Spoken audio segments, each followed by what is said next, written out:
Сыктывдинское представительство общественного движения «Коми Войтер» для лучших учителей коми-языка учредило премию имени Нины Нестеровой. Напомним, в декабре прошлого года депутат республиканского парламента внезапно ушла из жизни. Последние годы она руководила комитетом по законодательству и местному самоуправлению.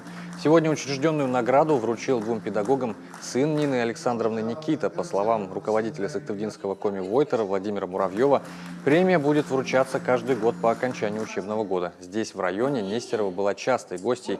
Ее знали практически во всех селах по депутатской работе.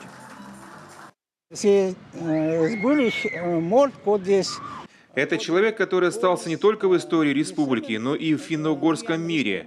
Мы с ней вместе были в Хельсинки, Финляндии, на финно-угорском конгрессе. В своем выступлении она говорила, что необходимо развивать коми-язык. Это одна из главных задач. И я думаю, эту работу нужно продолжать. Также в Выльгарте с танцами и песнями чествовали и победителей конкурса на лучшее знание коми-языка среди учащихся школ. 3 лучшим досталась премия главы Сыктывдинского района. Всего в конкурсе приняли участие 8 претендентов. На суд комиссии они представили работу, которая проделана за весь учебный год.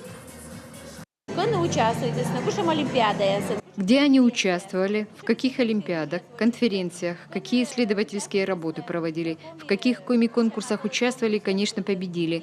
В комиссию входят общественники из Коми Войтер, коми-педагоги, методист из управления образования. Они оценивают весь материал и выбирают самых лучших. Конкурс на премию главы муниципалитета в районе проводится впервые и будет традиционным, уверяют в управлении образования. Надо отметить, что по развитию и сохранению родного языка здесь проводится большая работа как в школах, так и в дошкольных учреждениях.